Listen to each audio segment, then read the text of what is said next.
Hi, good morning.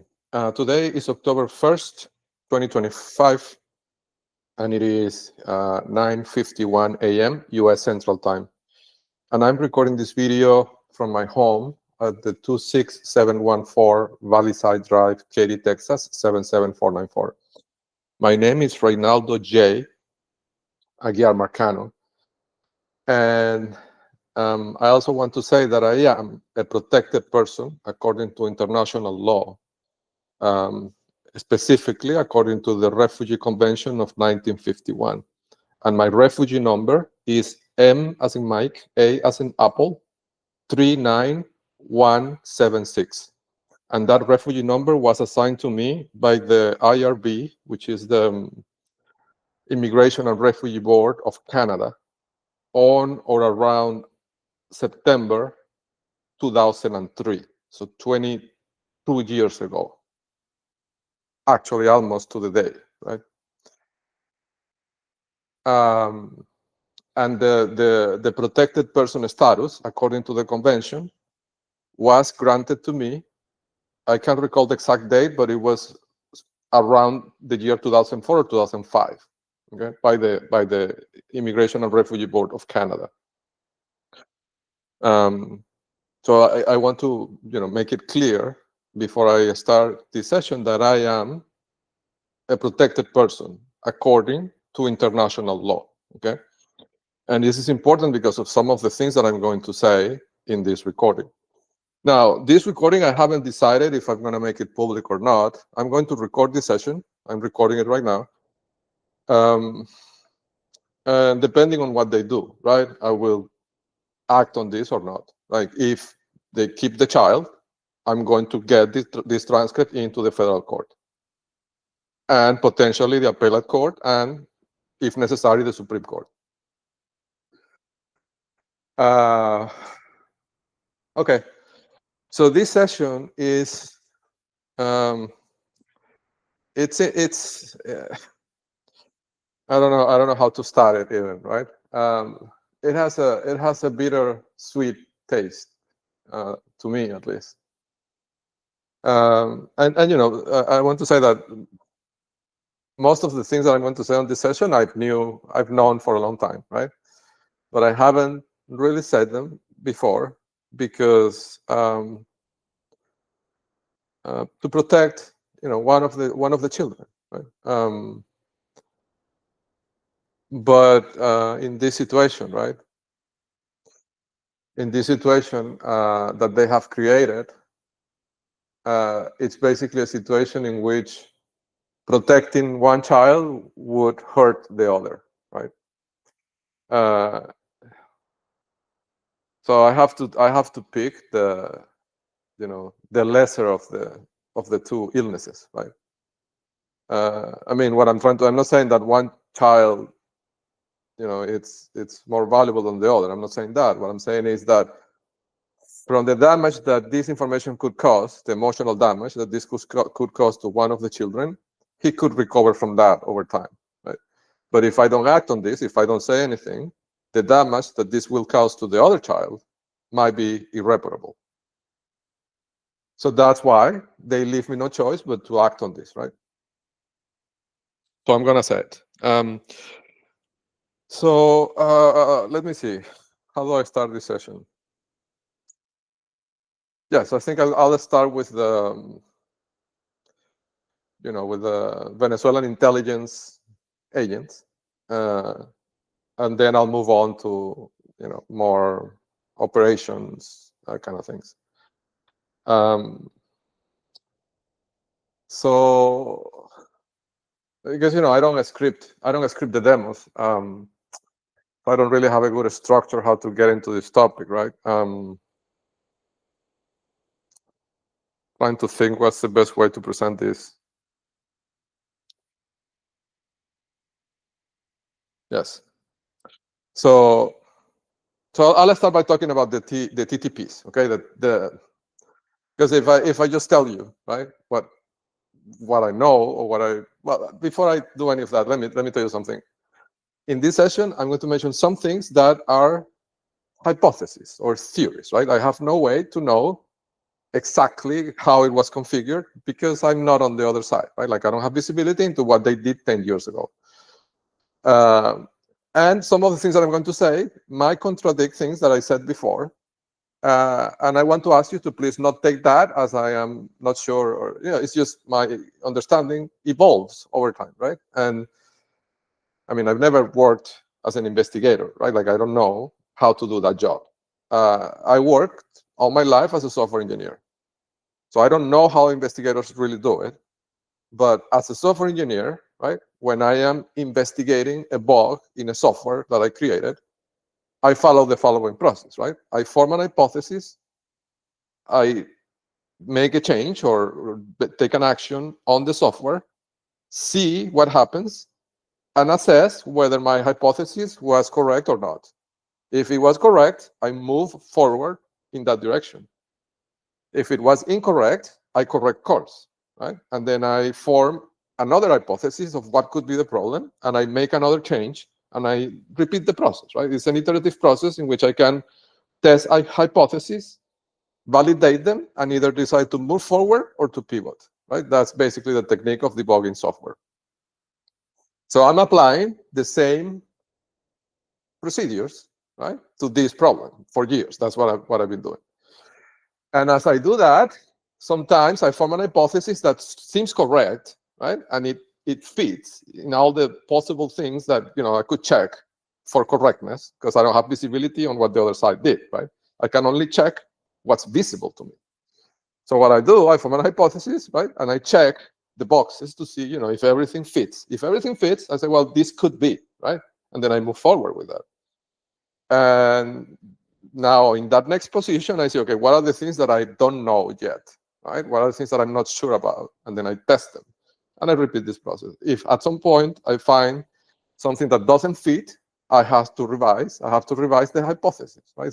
And then, take 2 steps back, revise my hypothesis, pivot, and I take a slightly different path, okay? I'm saying all this to elaborate on why, right?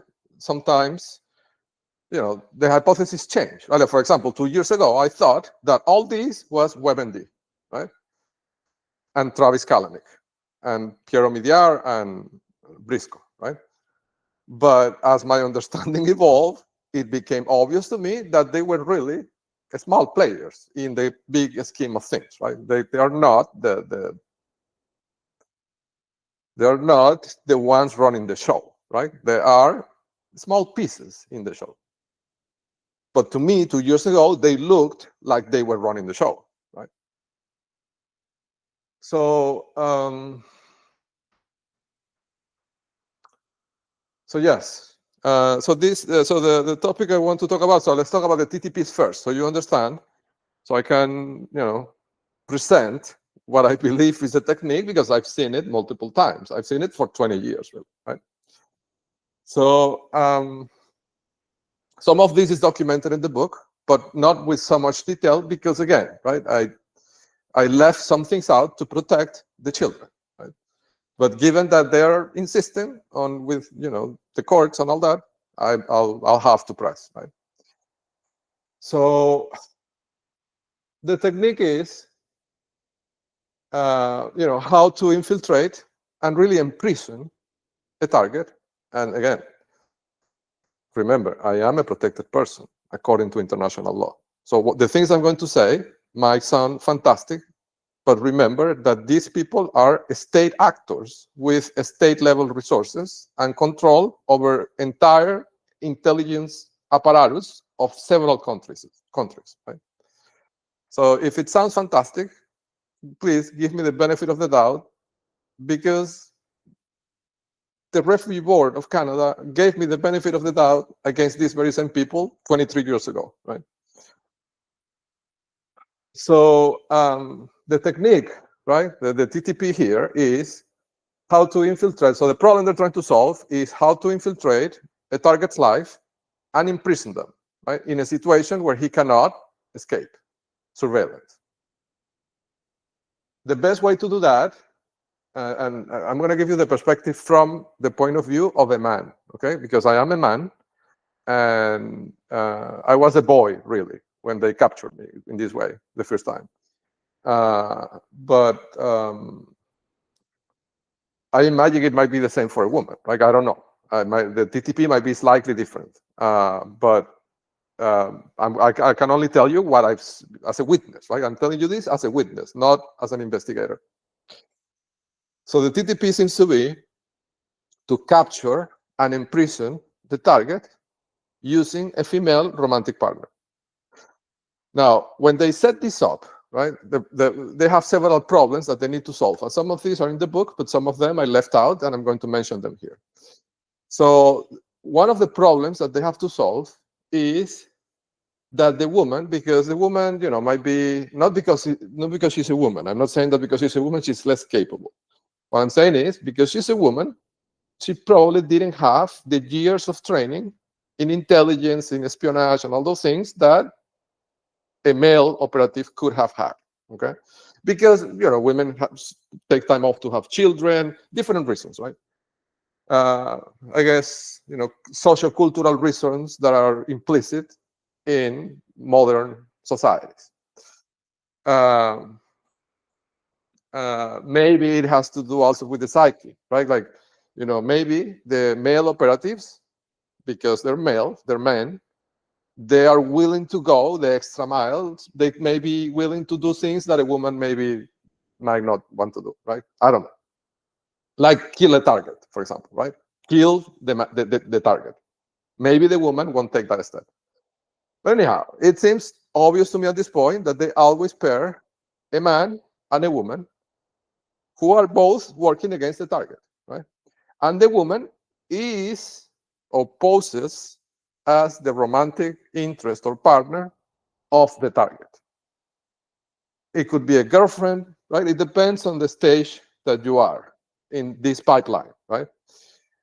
If they have a slight interest in you, they will insert a girlfriend, right? If you're single. Like Renata Gesheva in San Francisco, right? And this is so obvious that at one point, I mean, I don't want to get off topic, right? But at one point, she told me that she had the aspiration to create a logistics company. And remember, Travis Kalanick, Uber, right? These are logistics companies, right?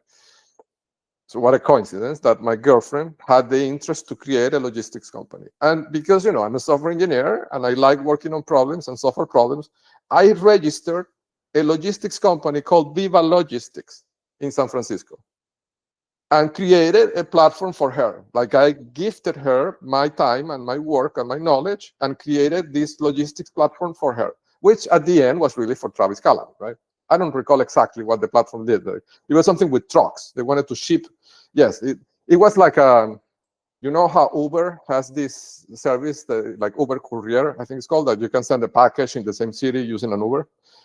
Something like that, but to share truck loads. So her idea, supposedly, it wasn't her idea, it was Travis Kalanick's idea, was to take trucks that were like half full, going from one city to different, shipment hubs, and offer placement for, big shipment items in those trucks, like kind of a truck sharing, because trucks, like the cargo trucks, I didn't know any of this. I learned it when I was working on that problem. This was like 2010 or 2011. They're sold by truckload, right? So you can book a full truck. You cannot book 10% of a truck. So the idea is to book the truck with Viva Logistics, this company that I created, because Renata Gesheva asked me to, or steered me to, right? She didn't force me to do it, but she steered me, right? I mean, if you are dating this woman and she's attractive and you're interested in impressing her, right? And she has this interest that aligns with what you can do, it's a natural step that you will do it for her, right?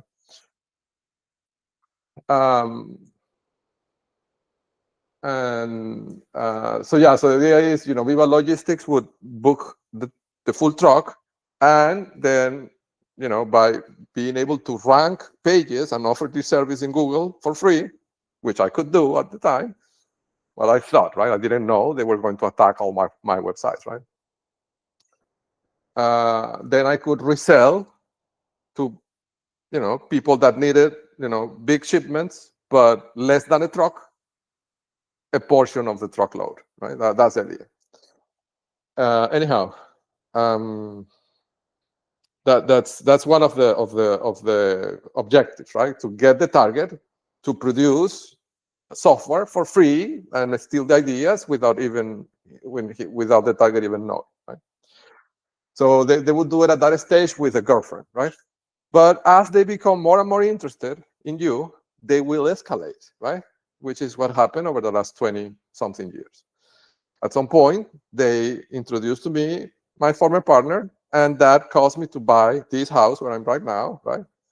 And I started like commuting back and forth from New York and spending time in Katy, which gave them they had this already set up. All this was already, serving Venezuelan territory, but they steered me towards buying this house in the middle of the saving operations in the US, right? Basically imprisoning myself without knowing, of course. If I had not known this, I wouldn't have done it, right? And then they had that set up, right? And it was working. Like they installed like 2 or 3 of my startups in this way, including Calcularo Health, Call Health, when they introduced Lawson Booth via Code Mentor, all that, right? But then at some point, I created key opinion leaders. And that was, they said, this, we have to get it. Because, why? Well, because as you see, right, what they do is control the entire planet, the entire world, using points of pressure. And this key opinion leaders technology that I developed allows to identify those points of pressure programmatically with a precision that has never been seen before. And I can tell you that not because I created it. I'm telling you that because I have experience working in these data problems, and I see the precision of the system that I created, and it's amazing. Like even to me, it's amazing, right? And they know that, right? So that's when they decided that I should have a son, because if I have a son, then they can, if they need to, they can kidnap the child, right? So it was a pre-planned operation since the beginning. I mean, the son, right? And this is one of the things that I want to protect him from. Like, I don't want him to know that he was the product of a design of Diosdado Cabello and this, what's his name? We'll get to the name in a second, right? So yeah, so that's what happens, right? Now, again, going back to the TTP, right? The mechanism is the woman is an agent, of course, and she is posing as if she's interested in you. She's your girlfriend. She eventually becomes your wife or your partner, right? Even if you don't want to legally marry, right? But it evolves the relationship, and eventually, like, she might have a child or multiple children, right? But remember, she is working with a male operative, right?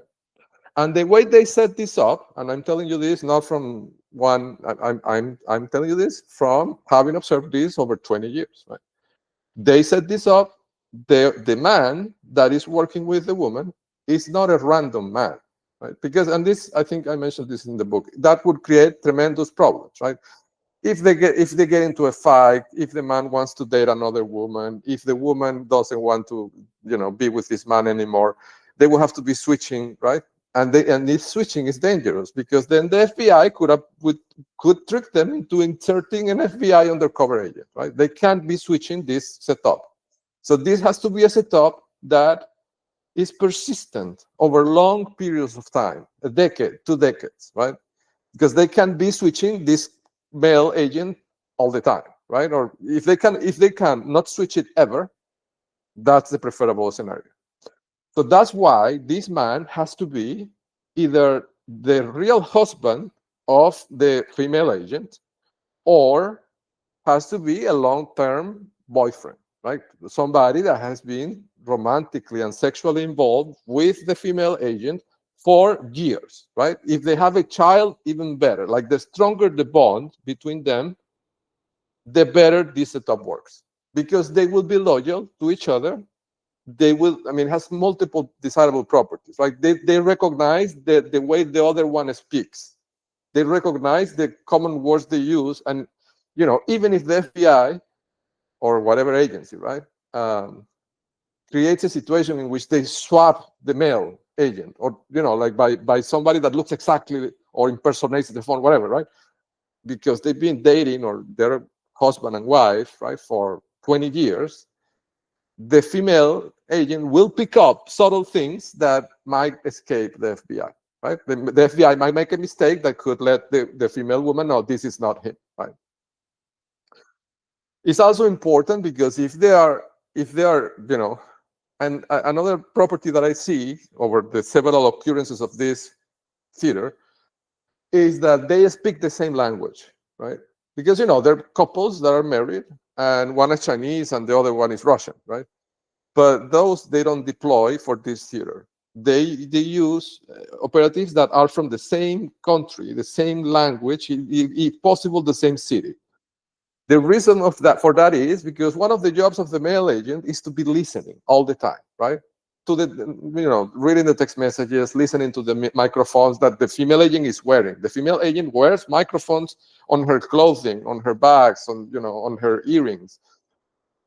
And these are microphones that are passive, right? Passive listening devices that they power by induction. So the male agent, his job is to be always listening. And he has to be able, and this is a communication technique they have, right? So the female agent will say things to the target, in this case me, right? As if she's speaking to me. Like she could tell me things like, I don't know, I'm not going to tell specific names, but in one occasion, I was doing something with the camera that I had installed covertly outside of the home to catch the Chinese spies on the 2310, I think, 2310 Britton Ridge Drive. So the Bonner agent, right? That's an alias. So I put the camera cover, right? And my female, agent came to the house, and she saw the camera because, of course, she's driving close, right? She was able to see it. So as she comes in, she starts talking to me at about not an incident, but like something that happened maybe 4 years ago, where we had a nice day together, and I was carrying a similar camera that day, and I put it on top of the car to grab the child from the car. And she starts like recounting that story from 4 years ago, in which I picked up the child, and she mentioned the camera, how I put it on top of the car, right? So she's saying all this to me, but in reality, what she's doing is, because she knows that she's wired and the house is wired and everything, right? And the real husband is listening to everything.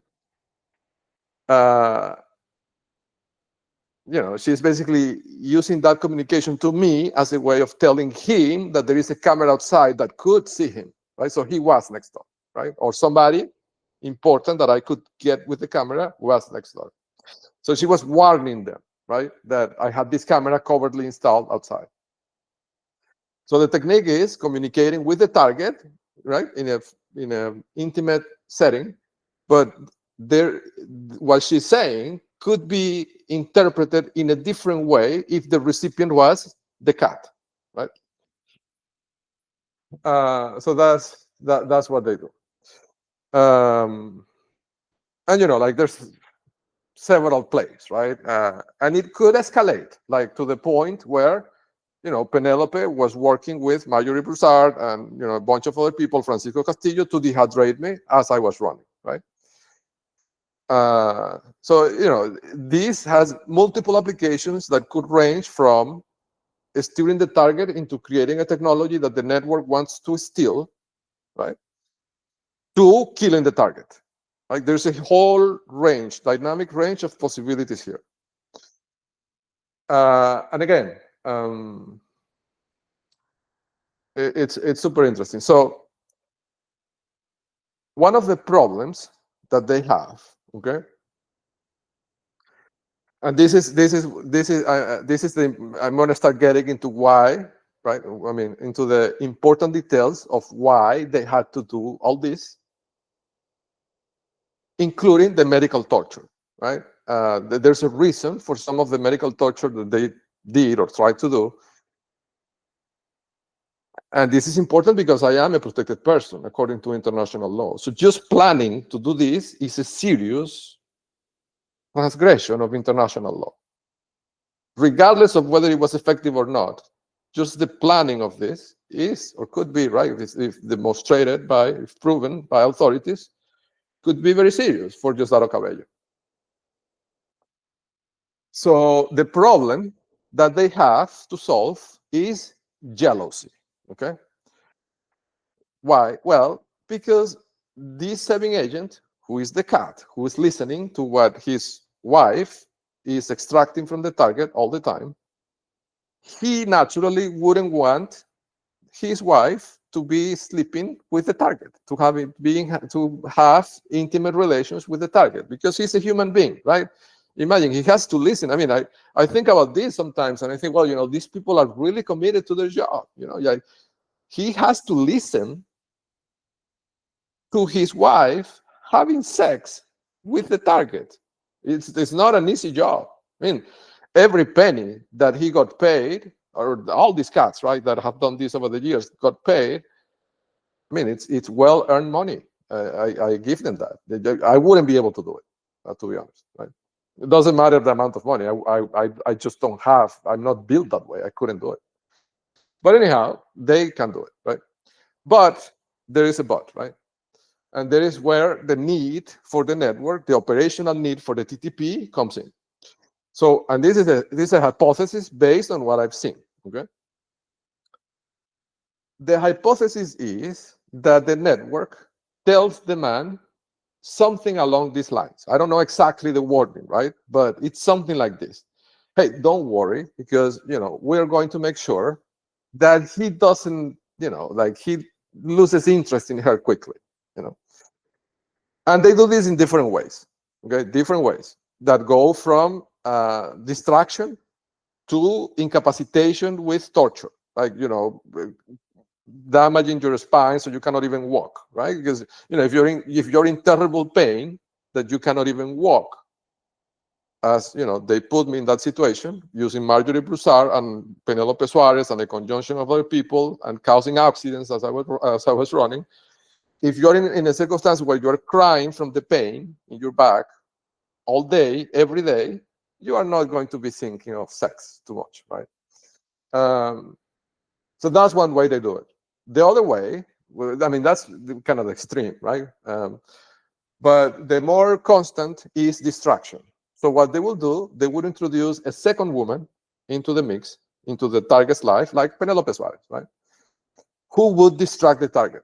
You know, like distract him in many different ways, you know, sexually, you know, in many ways, right? So the target is focused on the other woman and is not paying too much attention to, you know, the wife of the cat. So the cat can sleep better at night, right? So that's, you know, that's why they always need to introduce a second woman. So the cat agrees to the setup, because I think if they don't set this up this way, the cat probably will say no, right?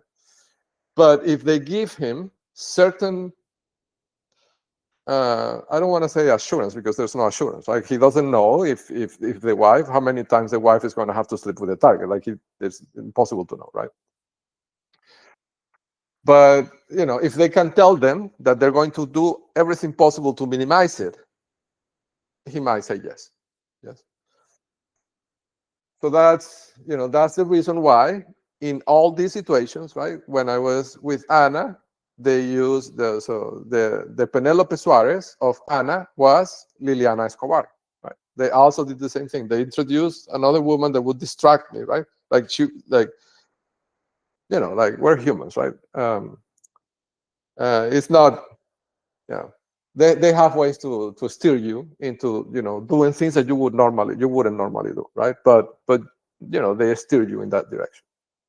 And once you are in that situation, they make sure that you can never leave that situation. Right? It's psychological manipulation. That's what it is. So that is the problem that they want to solve with the second woman, right? That's why Because, I've thought of this, and I sometimes, at some point, right, I ask myself, okay, but if they're doing all this, right, and they're infiltrating my life this way, wouldn't it be easier to do it with a relationship that is, let's say, legitimate in a way, right? I mean, if they're going to assign to me a wife, right, why not give me a wife that, could really love me, right? I mean, yes, she's going to steal or help them steal all my technology, all my work for my entire life, but make it a legit relationship, right? Why not do that? It would be easier if they would have signed to me a more organic wife, right? That really cared about me, whatever, right?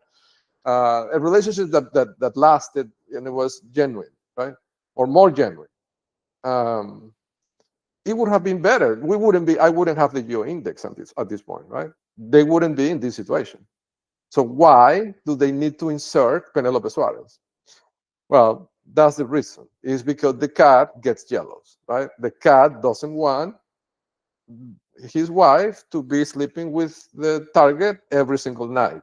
Maybe one time a week is okay there's certain threshold psychologically. I don't know what it is, right?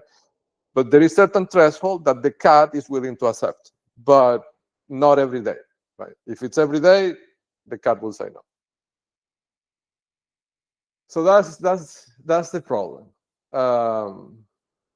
The cat gets jealous. So, and that's how they solve it, right? And the other problem is why they need to insert the second woman is because if the relationship, imagine for a second, right, that the relationship was, I don't know how to say, like it wouldn't be legit, right, because the motivation is tainted from the beginning. But say that, this is a woman that doesn't have a husband, I guess is what I'm trying to say, right? Like she has the target is the only partner that this woman has. If that was the case, the woman could fall in love, could develop feelings. I don't want to say fall in love, but like could develop feelings, genuine feelings, appreciation, I don't know, for the target. And if the need arises to kill the target, the best way they have to do it is with the partner, right? Or with some level of collaboration.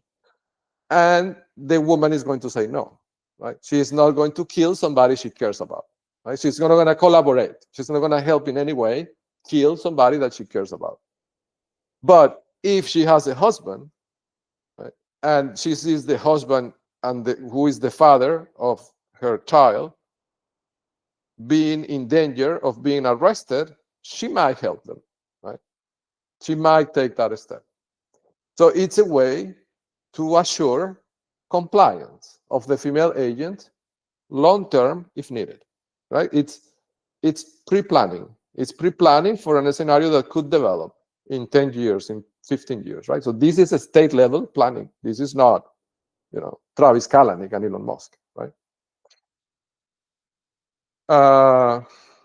So that's the other reason, right? They can't allow the female agent to fall for the target, which could happen, right? If she doesn't have a distraction herself, right? I mean, the cat is the distraction, is the second romantic interest of the female agent, right? They're doing the same psychological manipulation to the female agent, not allowing her to develop a genuine connection to the target. In the same way that they don't allow the target to develop a genuine connection with the female agent. How? By introducing the second woman, the Penelope Suarez, the Liliana Escobar, like all these characters. So that's how they do it. And therefore, because the target and the female agent don't really, they're together, but they don't really have a genuine, meaningful connection. It's a situation that it's easy to break, right? Now, and this is where it gets interesting, okay? And this is where the international crimes come into play. The informant told me long time ago, and this is published in the book. I don't say this a lot because it's kind of it's a topic that is to me is a bit sensitive, right? But the informant told me long time ago that the seven, Diosdado Cabello and Vladimir Padrino Lopez, and the network agents, the top network agents here in Katy, coordinated with Dr. Vitenas, who's a plastic surgeon in Houston, to perform a vasectomy without my knowledge while he was performing a cosmetic procedure on me, right? A vasectomy. He was paid to sterilize me without my knowledge. This is equivalent to what the Nazis did to the prisoners during the Second World War, when they were, they would do forced sterilizations on them so they couldn't reproduce, right? It's a war crime. It's one of the worst possible war crimes. I mean, if you ask me, right, I would prefer they killed me than they sterilized me. Now, I asked my question, right, why they did this, right? Why even try to sterilize me? The reason is, and this is a hypothesis, but seems logical to me, is the same. The cat gets jealous. So this man who is instructing his wife to sleep with the target a maximum number of times per week. I don't know what the threshold is on his mind, right? But there's a threshold, obviously. Could not accept that his wife conceives a child with the target, right? So when they decided that I should have a child, so they could potentially kidnap the child 4 years or 5 years later, and they steered me in that direction, right? I mean, my former partner verbally told me, why is that you have never wanted to have a child, right? Like, she pressed me, right? And I have to say, at that point in my life, I did want to have a child. And I mean, I'm not saying that she forced me or coerced me. Having Marcelo was my decision, right? And I'm grateful that he is, among us today. But she definitely participating in me taking that step. She took active steps to make that happen. Okay. But at the same time, the cat would not be happy with that. So the solution is to sterilize the target, right? You create these rules in which the target goes for a cosmetic procedure, and a doctor like Vitenas sterilizes him without him knowing. And I documented some of the things in the book. There were strange things, right? Like after so the way this started, right? I had just turned 40, and my former partner and a bunch of other people, Francisco, Marcos Castillo, different of these agents, started telling me in different settings, right, across a period of maybe 2 months, hey, the comments were always like this, right? I'm going to describe what the conversation looks like. They would say things to me like, hey, you just turned 40. You're obviously very successful. You have a lot of money. You've made millions of dollars working for Google and Goldman Sachs. Why don't you invest a little bit of money on yourself? Like, go for a cosmetic procedure, like, refresh your image and try it. Maybe, and if many people start telling you this in different contexts, right? Different flavors of this, right? Like different wording, but it's the same meta message. You start thinking, well, maybe I need this, right? And my former partner suggested that she wanted to get a procedure herself. So I drove her to the appointment to have a consultation with this Dr. Vitenas, right? And while I was there, somebody from the staff asked me if I didn't want to have a consultation as well. I'm already there. She is having the consultation. All these people have told me over the last 2 months that maybe I need this, right? So I said, yeah, sure. I mean, give me a consultation, right? And Dr. Vitenas comes in and he tells me a few things that he could, they were like small things, right? Like, a little bit of belly fat that I had. Like, it was really an unnecessary procedure, right? But, I'm not saying I have a perfect body by any means, but I don't consider myself, being morbidly obese, right? Like, it wasn't a health concern.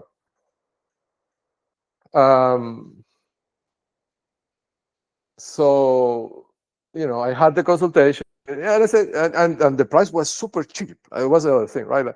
Like she had a lot of things done, and I had a couple of things done, and all in all, it was like $9,000. Like, I couldn't believe how cheap it was. And this is a prominent surgeon who's featured in magazines, right? From the National Association of, so, I thought it was very cheap, of course, because they know that if they had told me $30,000, I would have not done it, right? Because, not that I'm cheap, but I'm very conscious about money, and thankfully, I'm thankful that I'm so conscious about how I spend money, because otherwise I wouldn't have the funds to defeat them right now, right? So anyhow, I go and they do the procedure, right? Now, it was full sedation, right? And when I wake up, I had bruises in my pelvic area. It was strange. Like there were these bruises as if they had hit me with a hammer, right? I couldn't understand why, because like the incisions weren't. I had two small incisions on the lateral sides of my back. So I couldn't really understand why I had these bruises in my pelvic area. I didn't feel any pain in my pelvic area, and I did not have any incisions or anything. But the doctor told me that I should not have sex in 2 weeks after the operation, which also was strange to me. Because what does he have to do? Small incisions on your back for a small liposuction, very localized, right? With not having sex. I couldn't, I didn't understand. But, he's the doctor, right? He's the doctor. He's telling me this. Now, I have to say, I did not follow the recommendations, right? And at that point in time, they were also working me with another agent, Maria Eugenia Rojas, and, I didn't follow the recommendations. So, at this point, I don't know, right? I don't know if it's that the doctor really didn't, because maybe he didn't really do it, right? Maybe he, had a conscience,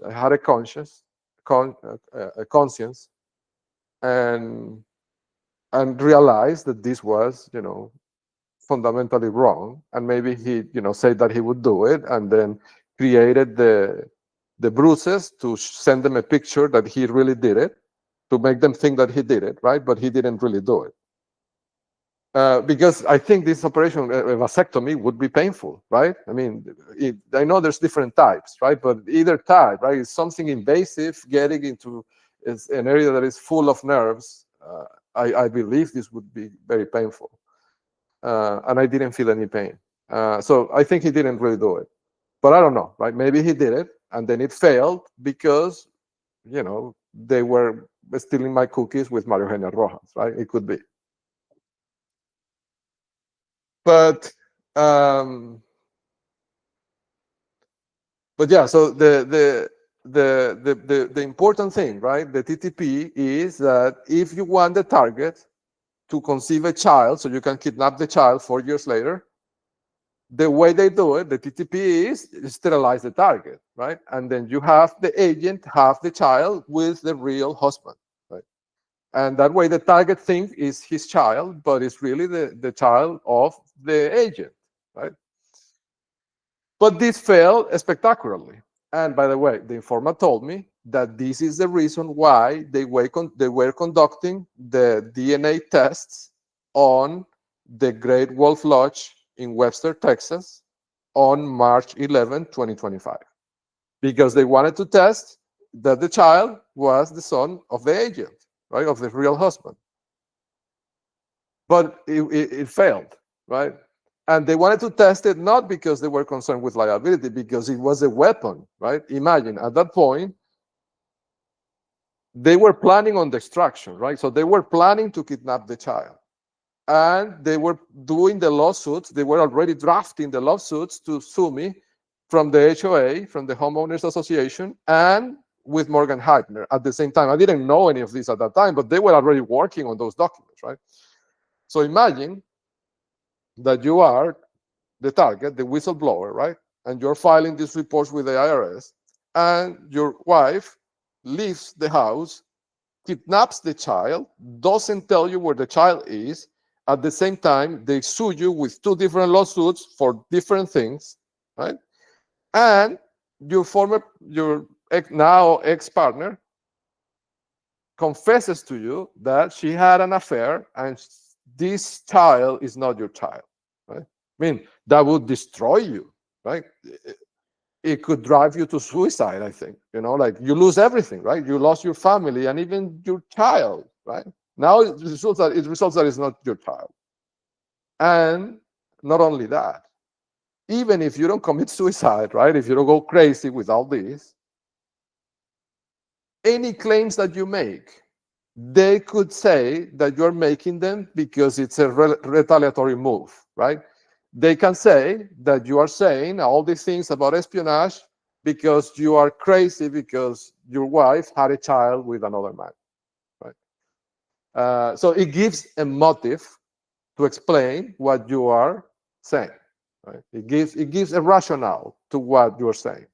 And the rationale is you went crazy because your wife cheated on you and your child is not really your child, right? I mean, it's unfortunate that this happened to you, but that's why you are behaving in this way, right?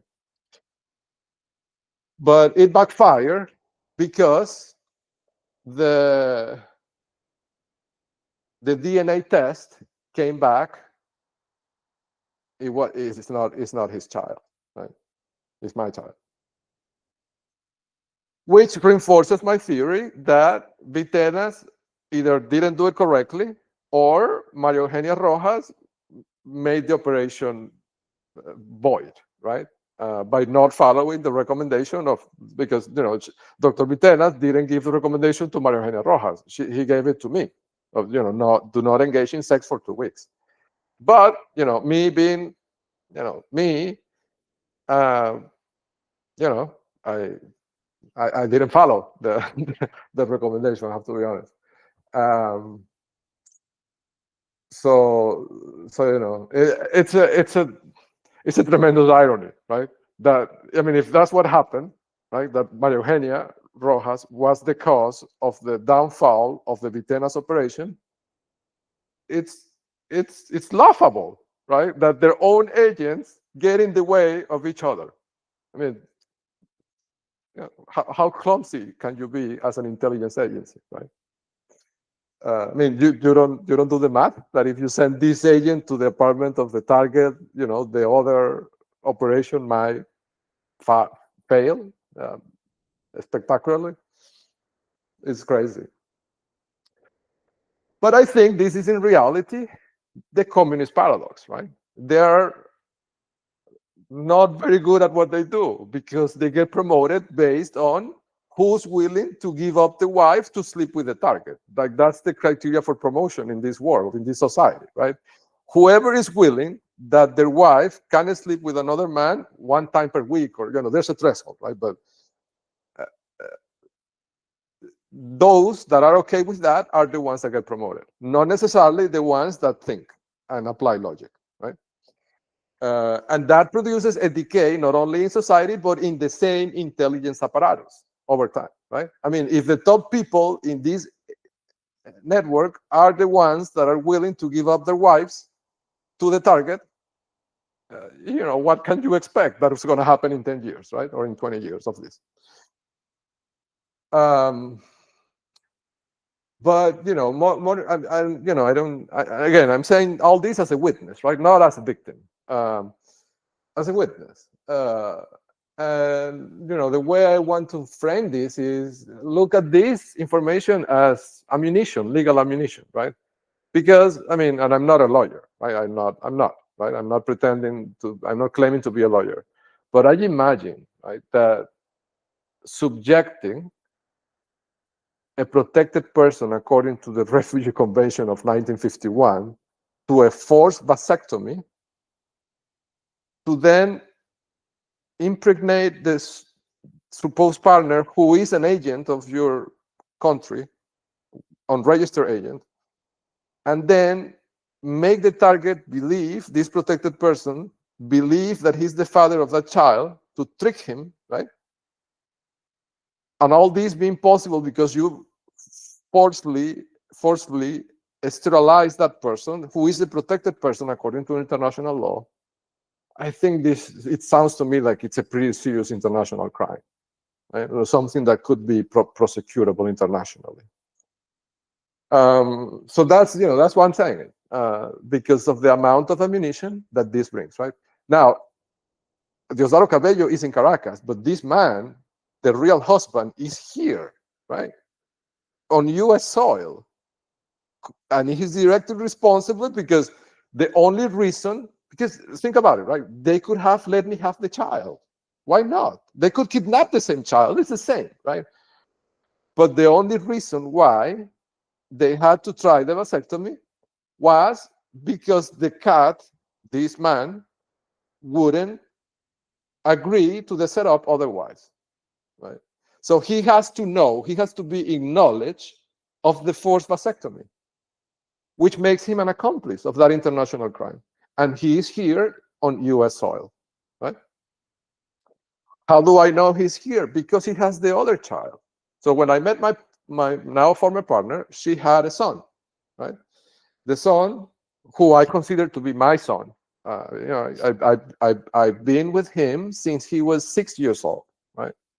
And he is the only reason why I haven't said any of this. This is what I was saying at the beginning. I don't want him to hurt. I don't want to hurt him, right? Because that's his dad that I'm talking. The person I'm talking about is his dad, right? And he's now a young man, right? I mean, the boy, right? He's almost 18 years old now. And when he inevitably sees, and is exposed to all this information, he will understand what his dad did.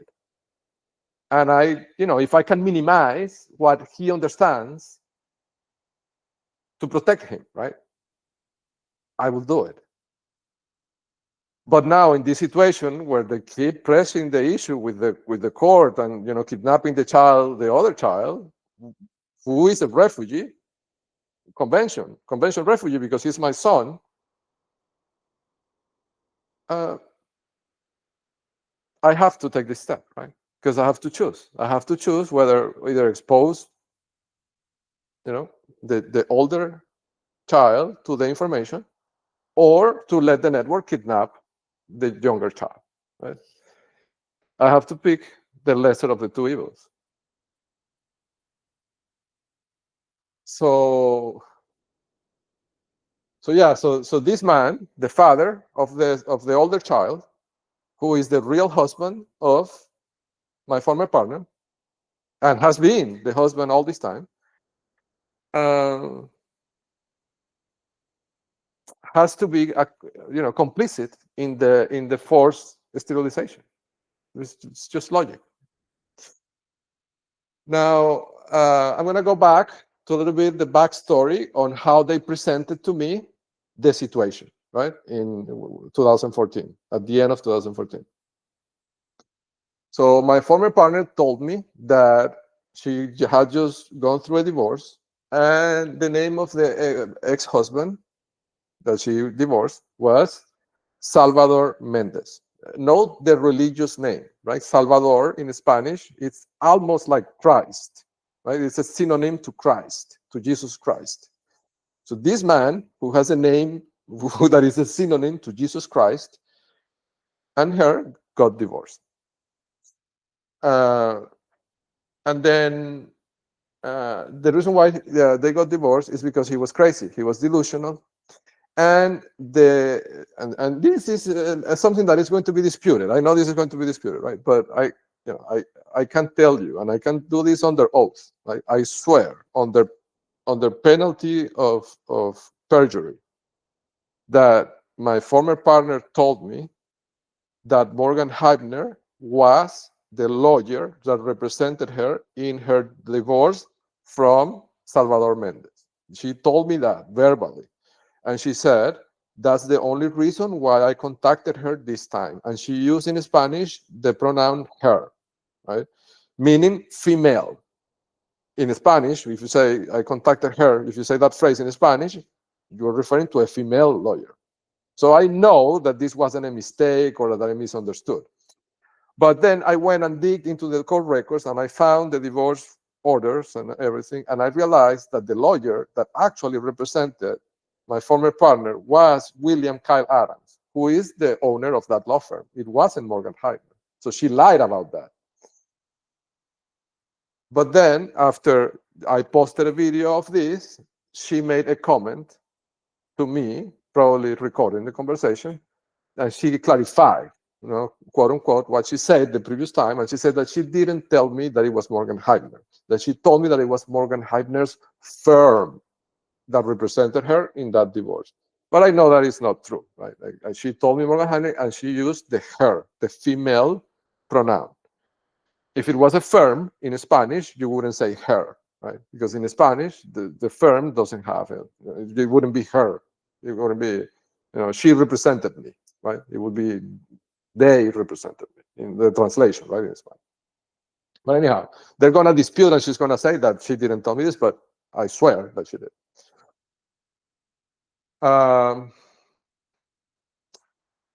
So anyhow, yeah, so Salvador was crazy, right? Delusional. He was having hallucinations. This is what was told. They told me, right? And interestingly, he made claims that she was trying to poison him and that she was cheating on him, and all these things. That if you think about it, right, they seem a lot like the kind of things that I'm saying in this video, right?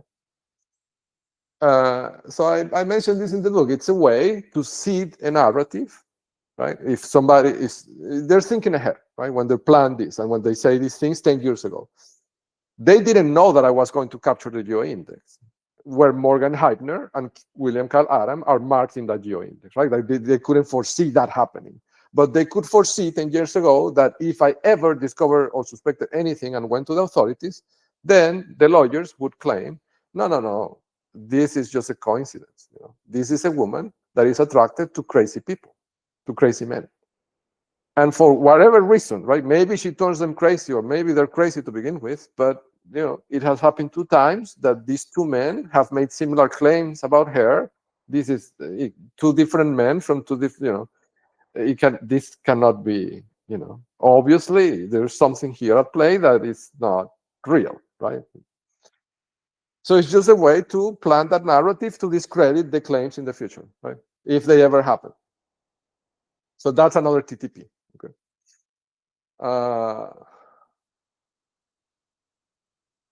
Yes. So they told me Salvador, right? So the name is important, right? Salvador. And then in those documents that were filed in court in 2014, the name Salvador is present, and she always mentions Salvador, right? But this is interesting, right? So I mean, this is a bit of backstory. I'm just recounting how the situation was introduced to me, right? And this part is not really important legally speaking, but I'm going to say it because I think it shows, right, the level of psychological manipulation. So when we met, right, she told me all these things, right? She told me the divorce, that he's crazy, and that he moved to Venezuela. So supposedly, Salvador Mendez, the father of Sebastian, of the older child, who's almost 18 years old, supposedly his father is a crazy person that lives in Venezuela and it's in financial ruin. Like he's in Venezuela, broke, and in a situation that is, if you think about his situation, you would almost cry, right? Because he's a victim of this mental illness that he can't overcome, right? And he went to Venezuela and disappeared. Nobody knew. He didn't come back. I even paid for his ticket because he was so broke because of the mental illness that he did not have the money to pay for his ticket. So I paid for a ticket for him and for his brother Fabio Mendez to come from Venezuela and pick him up in Houston and take him back to Venezuela, which is, of course, not what really happened, right? It was a ruse, and Fabio Mendez has to be in it, right? And it's probably here as well. So, but anyhow, the psychological part, right? And I think this was designed to play on my competitiveness. So I have this competitiveness thing, right? It's a gene. I don't know what it is, really. But when I do something and somebody's beating me to it, I want to beat them. I don't know why. Right? And I've always been that way all my life. And I think that I would describe it as a drive, right? It's competitiveness. I don't know. That's the best way I can describe it. I don't cheat. I don't to win, I don't cheat. I don't, break the rules or steal from people to, no, but if I have to not sleep for a week to win, I will do it, right? To that level of competitiveness, but without breaking the law, right? So, and this I think is important because, and I don't know, right? These are one of the things that I would like to ask Piero Midiar and Travis Kalanick one day, right? Like, was this the reason why you did this? Like, because maybe, right? Maybe they saw that I was so competitive that they calculated that if they imprisoned me in this way and they let me see that they were attacking my websites, I would invest more energy and time into developing technical solutions that they could steal, right? I mean, it could be, but I don't know if it's the chicken or the egg, to be honest. Anyhow, so she tells me, right, when we met, that her former husband, so the now divorced Salvador Mendez, who was supposedly crazy in Venezuela, that he was a Belmont model. And here I'm going to give you more context because this is a country specific, right? So I remember I was born in Venezuela, but I emigrated when I was a young boy. Because of political reasons and because I had to seek protection from an international body and foreign country, because otherwise they would have killed me in Venezuela. That's why I am a protected person according to the Geneva, to the Refugee Convention of 1951. That they have tried to even forcibly sterilize, right? 20-something years after I was granted protected person status, right? So this shows not only that they're targeting me, but they've been targeting me for 20 years. And that they're willing to sterilize me or kill me, right? Anyhow, no, well, not only willing, they're trying, right? They're making active attempts to do those two things. Anyhow, where was I? Yes, the Belmont model, right? So this has something in Venezuela, right? It's something specific that people here wouldn't understand. So I'm going to describe a little bit because it's kind of funny. So in Venezuela, there were these in the 90s, right, and the 2000s, there were these TV commercials of a cigarette brand that is very famous. It's a top brand in Venezuela called Belmont, okay, with B as in Bob, Belmont. So in these commercials, and they're famous for that. I don't know if they're still aired because regulations, maybe they don't. But they're like the equivalent to Marlboro in the U.S., right? The top brand in Venezuela. And in these commercials, they were always, they were famous because in all these commercials, they were always in the beach, right? Sorry, they were always in a beach. That was the setup, right? Like playing volleyball or something, and there were always multiple young, attractive, hot couples. It was always couples, a woman and a man, right? But multiple couples, like, I don't know, at the end, it was like 8 people, right? Playing volleyball. And all of them were like super fit, super, ripped, healthy, and they were playing volleyball, and it was, they were very sexy commercials, right? And of course, they were all, I don't remember if they were smoking the cigarettes, but it was kind of funny, right? I mean, the commercial played on the attractiveness of people and being healthy, right? The healthy image, but all these people were smokers, supposedly, right? That's not how it would play out in reality. But anyhow, so she told me that he was one of the models that appeared in these commercials regularly. Like, he was famous in Maracaibo, in the city where we're both from, well, the 3 of us, really, for appearing in these Belmont commercials, right? And I think that was a psychological play to play on my competitiveness, right? On this competitive, I mean, if you're dating, and I don't know, right? I don't know if this is me or if other men would think in this way, right? But if you meet a woman, right, that you're interested in, right, and you start dating her, right, and she tells you that her previous relationship of 10 years was with this man who is a star that appears in these important Belmont commercials, right? You may think, well, obviously this is a desirable woman, right? Like, because that man could have had any woman, right? And he picked this one. So this is a gold mine that I'm hitting here, right? And it's funny because it's funny because, well, let me show you this, right? So during all this time, right, I've never seen a photo of Salvador in 11 years. I don't know. I've never had the interest to, right? To be honest, I never asked. Like, I want to see who's. In one occasion, something strange happened. For some reason, she showed me a supposed photo of Salvador Mendez. I don't have the photo because this was like maybe 8 years ago, right? And she showed it to me on her phone, and I didn't take a picture or anything, right? But I remember that when she showed me the photo, I thought of Jose Nestor Gonzalez, who was my boss at PDVSA in Maracaibo. The man looked identical, right? To the point that when I saw that, I lost interest in her for a while. Like, I don't know how to, I mean, Jose Nestor Gonzalez, right, was a man that was probably 20 years older than me. He was overweight, right?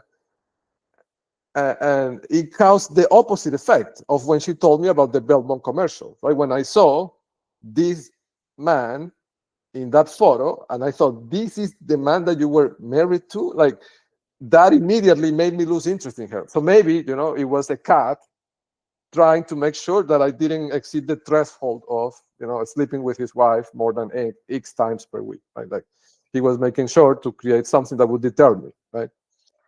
Psychologically, right? I think that's what it was.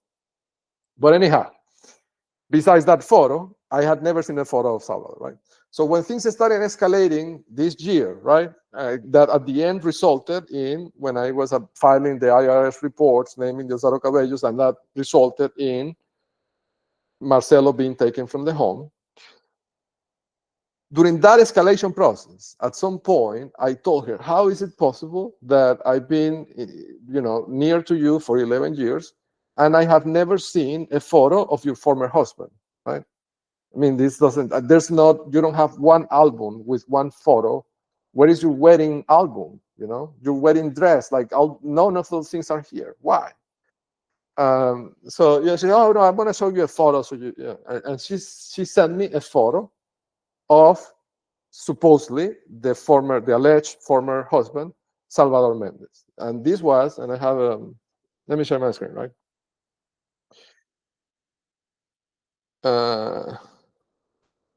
What is it? I think it's this one. Yes. Okay. So she sent me that photo, right? I have it here. Okay, she sent me that photo on March 17th, 2025 at 2:50 p.m., right? And this is the photo that she sent me. So supposedly this is the former husband, Salvador Mendez, right? I mean, I look at this man, and I have to tell you, this is commented in the book. I ran my computer vision models to estimate his height. And by the way, when she told me that he was a model in the Belmont commercials, she put him as being way taller than me. I'm 6'0", right? So she put him around 6'2", okay? And so I ran my computer vision models because, Elon Musk is doing this with the cars. I saw this, right? And I started developing vision models more than a year ago, before capturing the UAVs. So that bridge where he's standing and that scenario, right? It's a well-known bridge. And the height of those, I ran the models. That man is not 6'2" in that photo, right? But okay, it's just an inconsistency, right? Now, I look at the man. To be honest, you could say he's an attractive man. But I don't know. Like, I wouldn't put him in the category of Belmont commercial, to be honest. Like, Belmont commercial were people, like, to give an idea that, that you can relate to in American culture. Those Belmont commercials would be people on the level or the I would say the visual appealing, right, of the image of those people would be people like, Brad Pitt or Angelina Jolie, people like that at that level, right? of attractiveness, right? And I wouldn't even say localized to Venezuela, because the people in those commercials looked very American or European. They didn't look like Venezuelans, really, right? Because that's what sells in those countries, right? But anyhow, this seemed a little bit off to me, to be honest, right? And then recently, right, she sent me another photo, right? Yesterday, this was yesterday. She sent me this photo. Where is it? Yeah, this one, right? So she sent me this photo, and I mean, I'm straight, but I think this is an attractive man. I kind of like him. Even I kind of like him, right? So could be, right? Could be compatible with the story that was told to me, right? But I have to tell you, at the house in Britton Ridge Drive, because I ingested everything I could into the pipeline, at some point, and I've known this for a while, right? I know that this is not really the husband, but at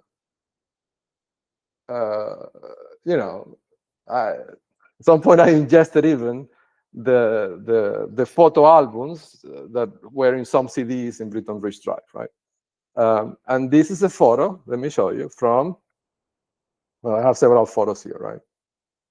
So this is a photo of the husband in 2009, right? With this child. This child is Sebastian when he was maybe 1 year old or 2 years. Yeah, maybe. Yeah, because he was born in 2008, right? So he was 1 year old in this photo, and this is the father of Sebastian, right? Now, as I said, I'm straight, right? But like this man over here, where is it? She sent me that yesterday, right? Yeah, this one. Yes. So this man over here, I kind of like him. It's but like this one on 2009, and also like you have to see, right? Like in this one, you see my former partner. She was very young in this photo, right? So she could have been. I don't know. So I'll show you the photo from 2009 from that Christmas, right? So here she could be maybe 25, 26 years old, right? So you could say, well, is that the man aged badly, right? I mean, he didn't age well. But that's not the reason, because of this photo. This photo was from 2003, 2004, right? Looking at her, right? I can put this photo at around 2004. And then I have this photo from 2009, right? I mean, this is obviously a completely different man. You can, I mean, I ran the facial recognition. It's just, it's a different man. But like this man, I mean, the other man I like, but this man, I wouldn't give him the hour of the day. In fact, if I had known that this was the previous husband, I would have not dated her, probably, right? I mean, I'm just being honest, because I don't know, because I think, right, my psyche would be like, well, if this is the husband, I don't want to sound shallow, right? But, and again, I don't know if this is just my mind that works in this way, but like, you kind of, I guess it's market dynamics, right? Like, if you when you're gonna buy a house, right? What you do is you look at the houses, you find one that you like, and then what you do, you look at the comparables, right? To see if you are overpaying or not, right? It's the same principle. When you meet someone, you want to know who are the comparables to see if you are the settler or the richer in the relationship, right? Because you obviously want to be the richer, I think, right? Well, I don't know. I mean, this is more philosophical, but I mean, if you are the settler, right? I don't think being the settler is a good position to be. I prefer to be the richer, right? But again, that could also backfire, because if you're the richer, it could have other unintended consequences. But anyhow, this is obviously a different man, right? And I have more than 500 pictures of him, and I run the computer models. Sebastian facial features, now that he's grown up, match incredibly well with this man, right? This is my former partner in 2009. You can see the difference in this photo with the previous photo, right? So Sebastian features match incredibly well with this man, but not that well with the other man. They match somehow, but not that well.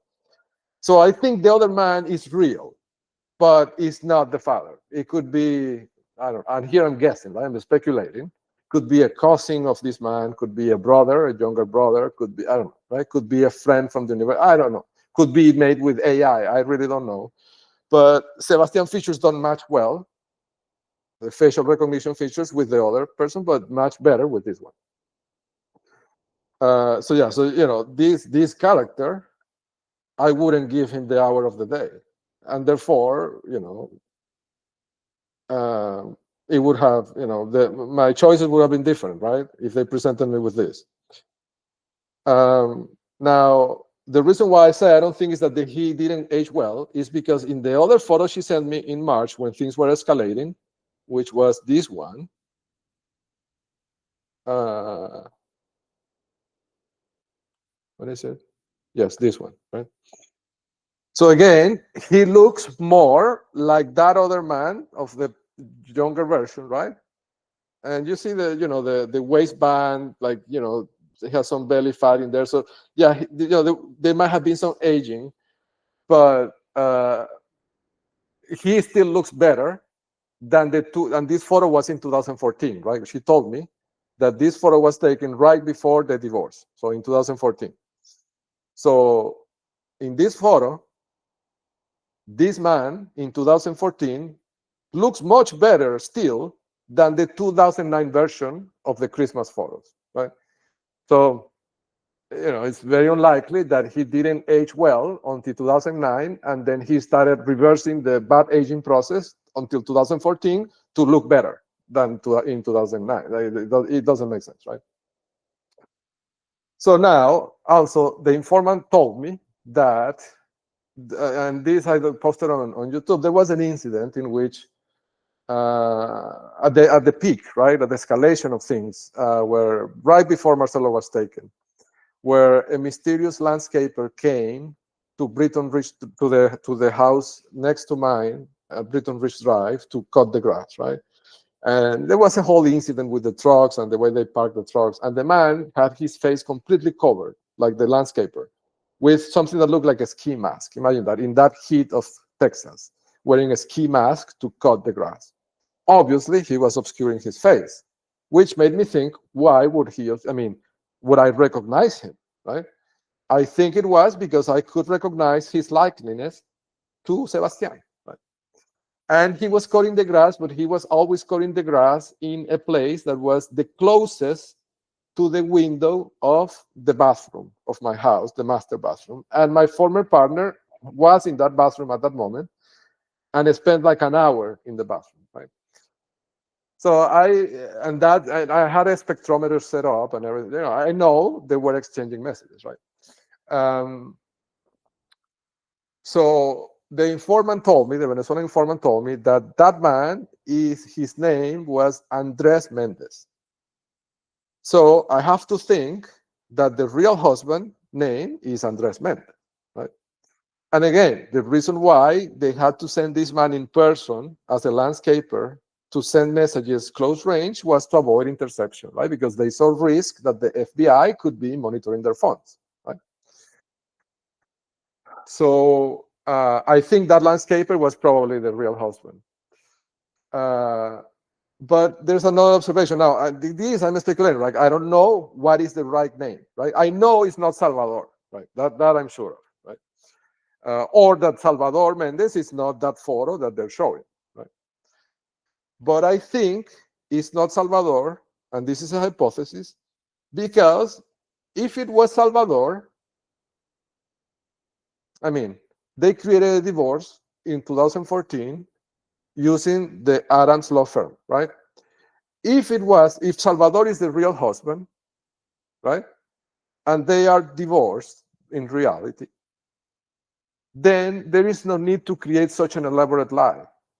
Like they're really divorced. Like, how could I prove anything? I couldn't, right? The reason why they have to hide the husband is because they are not really divorced. That divorce is false. Like that tells me that the name is not Salvador. They divorced somebody else that is not really married to her to create that document, right? So I know the name is probably not Salvador. And the informant is telling me that it could be Andres, right? But there is another observation that kind of, I've never been able to crack it, right? But it's in my mind. And this has to do with the forced vasectomy, okay? So Sebastian has two first, so he has a middle name, right? His middle name is Antonio, Sebastian Antonio. And when Marcelo, was conceived, my former partner and I were talking about names, and she said, well, you can pick the first name and I'll pick the middle name, right? That was arrangement. And I picked the first name, Marcelo. And she picked the middle name, Antonio. And I asked her, why Antonio? And she told me, well, because your brother's middle name is Antonio, and that is true. My brother is Luis Felipe Antonio, right? My brother has an Antonio in the name. And your brother has been such an instrumental part in Marcelo being, conceived, because, like for a long time, I wasn't sure if I wanted to have children. It was my brother, right, talking to my brother, that I realized that I did want to have, biological children. And so she said that, to honor that, she wanted to name him Antonio. But Antonio is also the middle name of Sebastian, and Sebastian was conceived in 2008. So it struck me as a huge, coincidence, let's call it that way, that their two children have the middle name Antonio, right?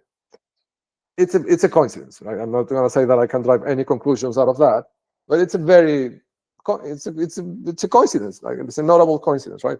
So because of that, I think, right, that maybe the real name could be Antonio Mendez. Now, the last name I think is real. The reason I say that is because Sebastian is Sebastian Mendez, and Sebastian was born in 2008, right? I know they have a state-level foresight and planning, but I don't think they would have planned to change the last name of this child in 2008, right? 6 years before I met him, and he was born in Canada, right? In a different country. Like, I was in Canada as well. Like, it just doesn't make sense, right? That the last name is fake. So I think the last name is real. What they did is that they divorced the Ron Mendez. Right? This is a theory, of course. I cannot prove this. And I don't think it's my job to prove it. It would be the authorities' job, right? When they inevitably come across this information, they will check and see who was the real husband and who is the father of Sebastian. Right?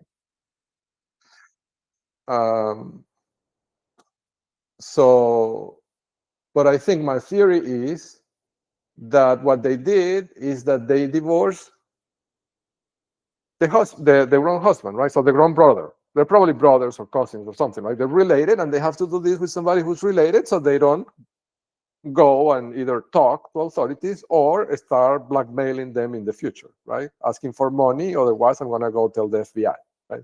So it has to be somebody that's related to them.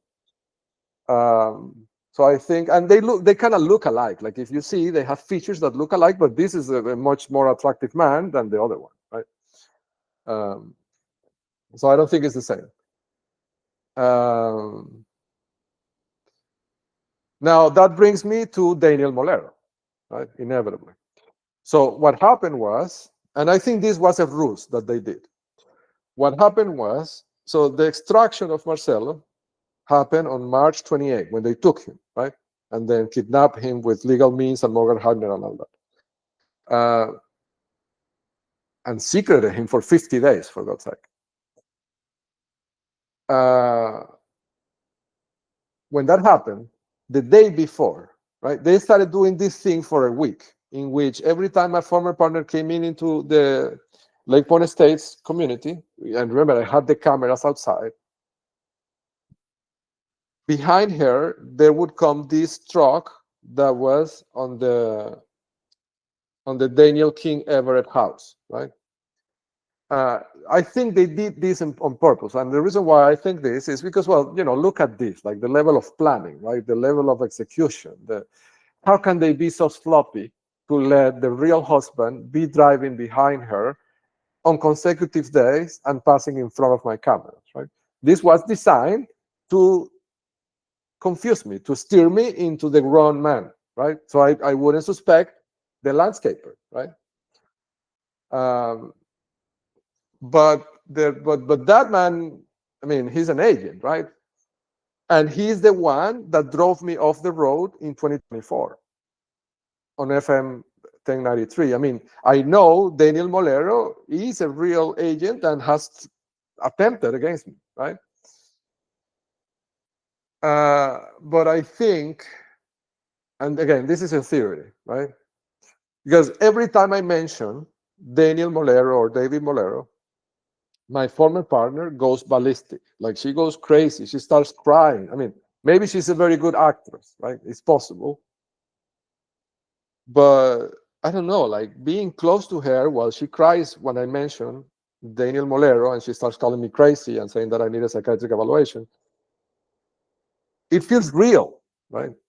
So I think that the reason for that is that the Moleros carry liability to her family, right? To her sister, probably, right? And the other thing is that she told me the other day that when she was a little girl, she was in close proximity of all the Molero brothers, like, because their mother, so the Molero's mother, was very good friends with her aunt, who's now deceased. So they know each other for 40 years, right?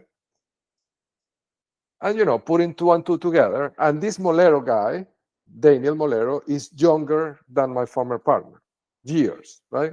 And I know this because of the number of their ID cards. In Venezuela, the ID cards are consecutive numbers. So the larger the number in your ID card, the younger you are. And her ID card is 14 million something, like mine. So she and me, we have more or less the same age. But Daniel Molero, ID is 15 million something, which is closer to Jenny Espina's ID card's number.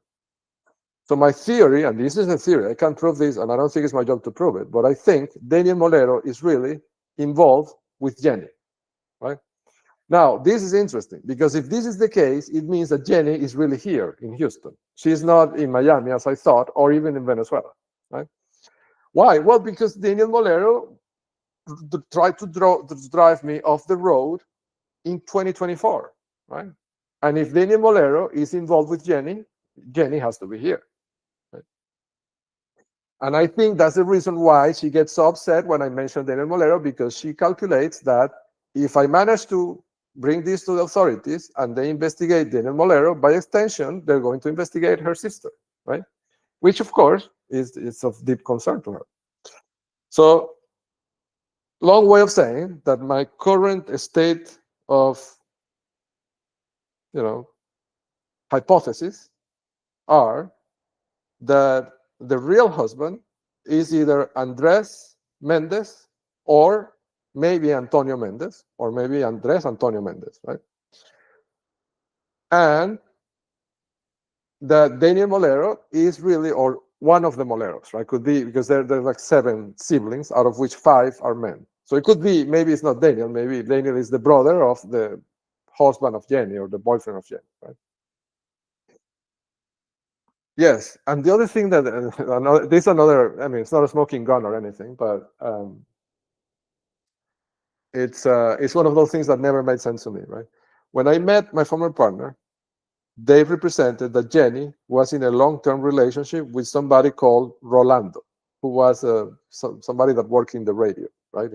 He was like a radio personality in Venezuela, in Maracaibo. And that thing, I mean, that didn't really make sense to me. Because if you look at Jenny is a very attractive woman, very attractive, right? And Rolando is like you wouldn't put them together. Like, I always thought, I mean, and I know these things happen. Like sometimes there's women that are very attractive and could basically, marry any man they could choose, but they pick the ugly one. I mean, that happens. I know, right? But it seemed odd. Like it seemed like a match that you couldn't understand, right? And then when she was like supposedly dating Harold, it's the same. I mean, Jenny is almost my height. Like she's almost 6'0", right? And Harold is like 5'4", right? Like he's like, you saw them together and it just felt unnatural. It felt a bit creepy, to be honest. And then I don't know, all these little things, right, that didn't make sense. It was just weird. Anyhow, I think in reality, Harold and the other one, Rolando, were just actors, right? Like they were not, and they were doing that because they wanted to hide the identity of the real partner or boyfriend of Jenny because he was going to be involved in targeting me, right? And they couldn't let me see him up close because I couldn't put two and two together, right? So they had to create a fake boyfriend for Jenny, right? So I think that's the reason. So my current theory of the world is that Jenny and one of the Moleros are a thing, and they are probably here in Katy, or in Houston at least. Well, at this point, maybe they moved them to Florida, right? Because if they see risk, the first step is to move them, right? As they moved Alvin Cantero Mina. I'm not a speculator. I've seen this TTP before, right? The first step is take them to Florida, right? Why? Because Florida is heavily under their control, right? Even more so than Katy. So maybe they're in Florida now. I don't know. But and I think if you ask me, I would put my money on Daniel Molero being probably the boyfriend of Jenny. Of course, this is a theory. I don't know if this is the case, right? But this setup would check all the boxes. This is what I was saying at the beginning, right? When you debug software, you create an hypothesis and you check that hypothesis against all the boxes to see if there's anything that doesn't fit. This hypothesis fit all the boxes at this point, in the current state, right? Unless I get new information or something happens that let me see otherwise. But in the current state, it seems to me like this man that my former partner sent me 2 photos at this point saying that this was her former husband, divorced by Morgan Heitner and the Adams law firm in 2014. Is not really the former husband, and the former husband is the one that is opening the Christmas presents when Sebastian was a little baby, right? I mean, this makes sense to me. This man, right? Which is obviously a different man.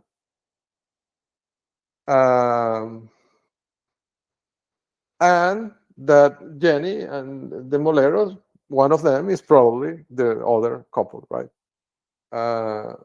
And by extension, it means that Jenny was here, right? All this time. I don't know if it's still here, but she's in the US, right? Would be the theory. But the most important item is that this man that could potentially be called Andres Mendez or Antonio Mendez, or both, Andres Antonio Mendez or Antonio Andres Mendez, was a knowing accomplice in the planning of the forced sterilization using Dr. Vitenas against targeting a protected person according to the Refugee Convention of 1951, which is an international crime. So I think this, raises the stakes significantly. So my advice to the network is return the child. Because if you don't return the child, I'm going to add this to all the lawsuits that I have ongoing, and I might escalate it even further. So I think, oh, well, I was going to close this session, but I'm going to add a little bit, the cherry on top. I'm going to talk about an event that happened in 2024, 10 days after I captured the GeoIndex. And I call this event the collective precognition event. So this is what happened, right? And I have this is the original entry that I wrote, okay? And I'm going to read it because it's been more than a year, but this happened 10 days after I captured the GeoIndex, and this is traceable, right? I had developed already at that point a visual recognition system, right? The first version of the spy hell pipeline that I was running with the cameras in the truck. And I had captured the GeoIndex, so I had it already, a very early on version of the pipeline, right? And it detected this. I'm going to read what I wrote that day. This is verbatim. I didn't modify this. This is exactly what I wrote. By the way, this was posted in keyopinionleaders.com. That website is down. They're doing something to it. I haven't had the time to debug it because, I'm busy trying to get my child back. But they're obviously interfering with the website to make these things invisible, right? But, I'll publish the entire collection of entries in YouTube. So no point of doing that. But anyhow, I'm going to read this entry, okay? So this was written on September 22nd, 2024 at 4 p.m. And this is what I wrote. And it might have typos. I have to say, I couldn't use a spell correction in any of my entries because that's one of the ways they intercept the traffic and decrypt the find encryption key. So it may have terrible grammar mistakes, right? But I'm going to try to read it. Okay, it says, our anomaly detection system, now that is aware of the trending topics of Google Trends, picked up an anomaly. Important background information. On September 14, 2024, a news article was published in Telemundo Houston titled, translation is mine, "These are the items you need to consider in the event of immediate evacuation." So Telemundo Houston put out this article, right? Telling people what things to bring with them if there was an evacuation. In the comments of the video, there was only one comment. Someone mentioning that the phone should be, quote unquote, like this was verbatim, the phone should be always in your pocket and don't forget the water. And then I put in parentheses, they use a tilt switch in the water bottles, as I mentioned at some point. And they tracked me with bottled waters before when I was running, right? Anyhow, the next paragraph says, the interesting part of all this is that just 36 hours after that Telemundo segment was released, a vehicle crashed against a pipeline and produced a fire that caused an evacuation order to be issued. The timing of the new segment, 36 hours prior to the incident, raised a flag internally in our systems, but we did not report it because we have no proof that there was coordination, okay? Until now, because now I have captured the GeoIndex, right? As it turns out, the exact point of impact of the vehicle is in the GeoIndex. At the time, I call it the Plouffe GeoIndex. It's historical reasons, but it's the same GeoIndex, right?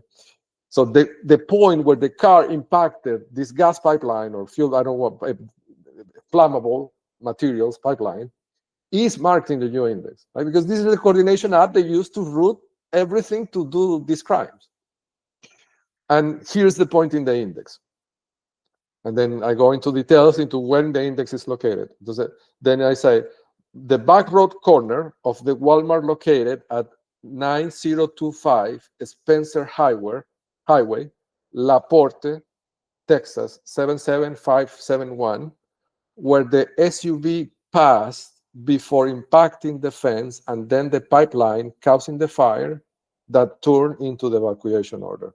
And the coordinates were latitude 29.666, 32.899.036913, longitude minus 95.100, 94.4, 99.65, 46.49. And I even go into details into the shard number and the row number and column number, so the exact location in this huge matrix that they have, the GeoIndex, where these points are represented. I also put the link to the video in YouTube, which I imagine they're going to remove now, right? Because I'm saying this, where that comment was made. The comment was deleted afterwards, but this is recoverable from Google. Like, authorities could subpoena Google and find that original message, right? Right. So I said, right, the comment about keeping the cell phone in your pocket was deleted. This is not even in the entry, but it was there when the incident happened. And this why I say it was precognition. I mean, they made this post on Telemundo, this news article in Telemundo with a newscaster narrating this thing, right, of the things that you have to take to this evacuation order before the evacuation happened. Like how all these people knew this, right? So they all develop collective precognition. And this is how they control the world, by coordinating large groups of individuals to do things that you wouldn't know that they're doing them together, right? But it's a coordinated effort. So anyhow, this carries immense liability because, well, it's a pipeline. They caused a fire. It involved dozens of individuals, thousands of, they evacuated, I don't know if thousands, but maybe hundreds of individuals were evacuated, right, from their homes. And they used Telemundo to broadcast the PSA to all the agents, right? And the name of the people that created that article, the reporters, like, the GeoIndex is now public on internet, and we could check who in the newscasting of that, right, in the broadcasting of that news, is present in the broadcast process and is marking the GeoIndex, right? So I don't know. It's one of those things that I think is going to be one for the ages, right? And of course, I've known this for a year, but it's not what you know, it's how you use it, right? And when you say it, and to who you say it to. So again, I hope that they reconsider and they return my child to me directly, right? Otherwise, this is going to escalate. Okay. Well, thank you so much for your time, and I'll see you on the next one.